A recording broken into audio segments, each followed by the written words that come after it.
Year 10! Welcome back to week 2 of your remote learning business studies. Well done on last week, some absolutely fantastic input. Me and Miss Horne were really impressed was with the amount of people who did the work, like the multiple choice questions, the case study questions, and that spreadsheet. Really well done on that. But then the people who went above and beyond, that worked on the tasks from the PowerPoints, that did stuff from the workbook. That was amazing. Very, very good. So we're going to move on now. Looking at cash flow, we're now going to look at break even. And I want to talk through the PowerPoint that we did back in the day, and then I've got some tasks for you to do that will set you off. So let's firstly have a look here at break even. Now, if you remember back in the day, this would have been the PowerPoint that we went through. No thanks. So, if you bought an Xbox One for 450 quid, what price would you need to sell it at on eBay to break even? Well, we sometimes get a lot of people thinking about this, but the answer is £450. Because breaking even is when the money you've got coming in, your revenue, is the same as the money you've got going out, your costs. So when the revenue and the costs are the same, that means you've broken even. You haven't made a profit, you haven't made a loss, but you have broken even. You've survived. So that's break even. Now let's have a look at where we're going through here.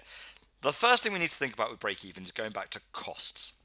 Now this is something that is in the revision material that I've got for you and is on the worksheet. But we've got Ken the builder who rebuilt my wall after a storm a few years ago. And he had these costs, and we needed to decide which are fixed costs and which are variable costs.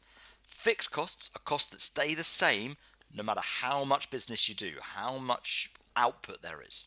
Whereas the variable cost does change with the amount of output. So let's have a look down here. The first one is bricks. Well, the more walls he builds, the more bricks he needs. So that's a variable cost. Whereas the salary, either for him or his staff, even if they don't build any walls, he still has to pay that. So that's a fixed cost. It's a cost he has to pay even if he doesn't leave the house. Like right now, if people are not leaving the house, but there are bills that they have to pay, that's a fixed cost. Cement is the next one on here. Well, if he doesn't build any walls, he doesn't buy any cement. If he builds lots of walls, he needs lots of cement. So that's a variable cost.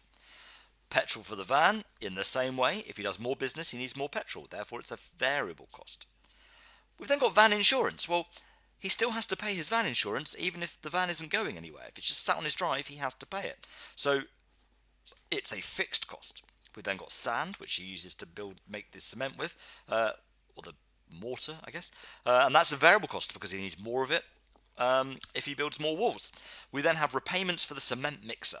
So if he borrowed money to pay for this cement mixer, well, he's going to have to pay that back, and the bank don't care if he's not doing any work. I say that the bank do care at the moment. They're being very lovely to people, but normally if he didn't have the money coming in, he wouldn't be able to pay that bill. It's a fixed cost though. And rent for the office, again, is a fixed cost. Doesn't matter how much business he does, he still has to pay for it. The other way of thinking about this is McDonald's, that if they'd open their doors every morning, they get up, they get dressed, they go to the store, they turn the lights on, they turn the fryers on, and they open up the door. If nobody came in, what do they have to pay for? They're the fixed costs. They've got to pay for the salaries of the staff, the lighting, the heating, the energy used for the fries. They've got to pay for all of that, even though no one's come in through the door.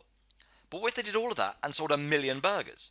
Well, they're going to need 1 million baps. They're going to need 1 million natural burgers, 1 million squirts of ketchup. They're going to need 1 million boxes to put it in. They're going to need 1 million bags. So that's a variable cost. Let's move on. So here's the definition. Variable costs are costs which change directly with the number of products produced by a business, and a fixed cost which does not. How do you think we'd calculate total cost? Massive clue. Add the two together. So you may remember this. We're going to work with Alfie's cakes on this one. The Alfie cakes are £2 each. That's important for the final revenue column at the bottom there.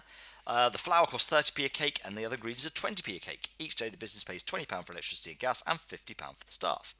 Now, if you add together the £50 for the electricity and gas and the £20 for the staff, that's £70 fixed cost. That means that if he makes nothing or 120, that's £70.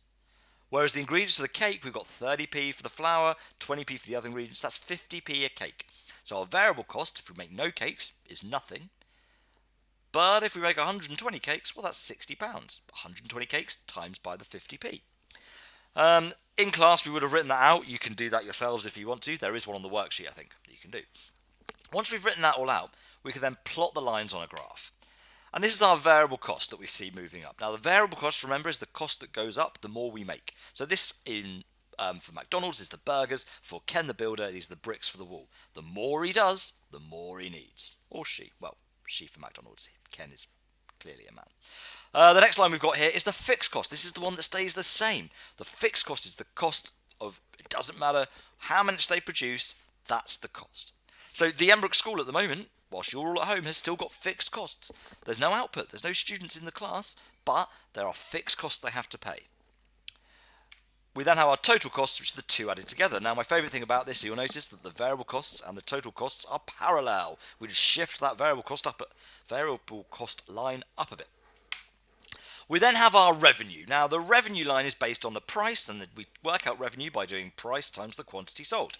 Now, the reason that it goes up at a higher speed than variable costs is because usually if we found out that something cost us 50p to make, we might charge £2 to the customer because we're going to make a profit. So that means that for everyone we sell, our revenue will be higher than our variable cost. And there's a key point on here. So this is telling us, if we go back to that first slide, where break even is where revenue equals cost. We can now plot here that point, that when Alfie's making his cakes, we know that that question mark there is the number that he needs to sell to make sure that he's got enough money coming in his till that he can pay the bills. So the definition here is the level of output where the total revenues are equal to the total costs. Neither a profit or a loss is made. We've got this idea of why is this important to Alfie and his cakes. Well, Alfie needs to know how much he's going to sell in order to make sure that he's got all the money coming in. Because if he knows he has to sell 8 cakes a day and he only sells 6, well, he knows he's in trouble. So maybe he needs to ask his staff to sell a bit more, set some targets around that. The last thing I want to go into is kind of this idea of margin of safety. And the margin of safety is how many sales you can drop before you need to worry. So we know we're going to strip this back to its bare bones, that we're just going to have revenue and costs.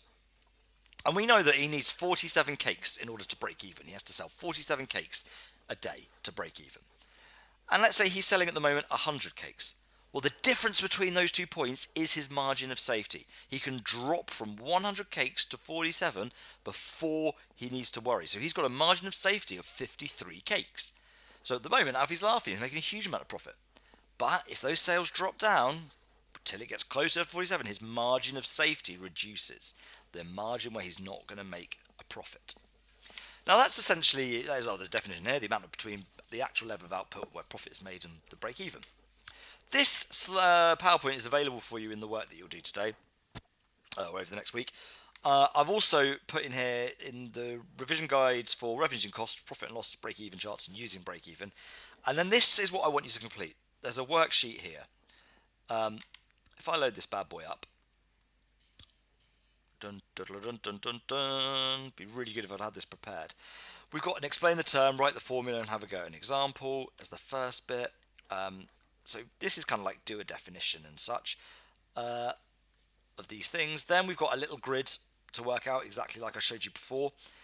Then you can plot out the break-even graph, and then there's a few cheeky bad boy questions to answer to test your understanding. You should be able to edit on most of these. You can edit the documents. You might need to drop a little bit of a text box on top of these, or you can print it out and take pictures. I don't really mind. You've got the week to do it. This Dropbox folder will be in the link to the video.